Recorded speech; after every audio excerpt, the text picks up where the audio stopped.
They say, leave no man or woman behind, but in this game, you actually have to. We're playing half and half.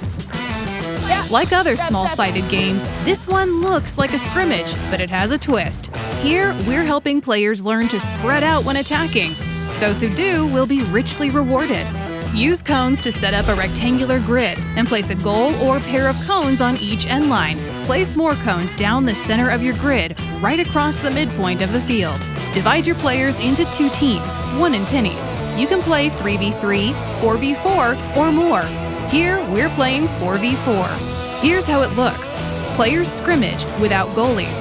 Players score by kicking the ball into the goal or between the cones below knee height. There's just one catch. The goal only counts if the attacking team has at least one player in both their attacking and defending halves. What does this mean? It means that when players cross the midpoint of the field with the ball, moving into their attacking half towards the goal they're trying to score on, at least one teammate must stay behind on the other side of the midpoint.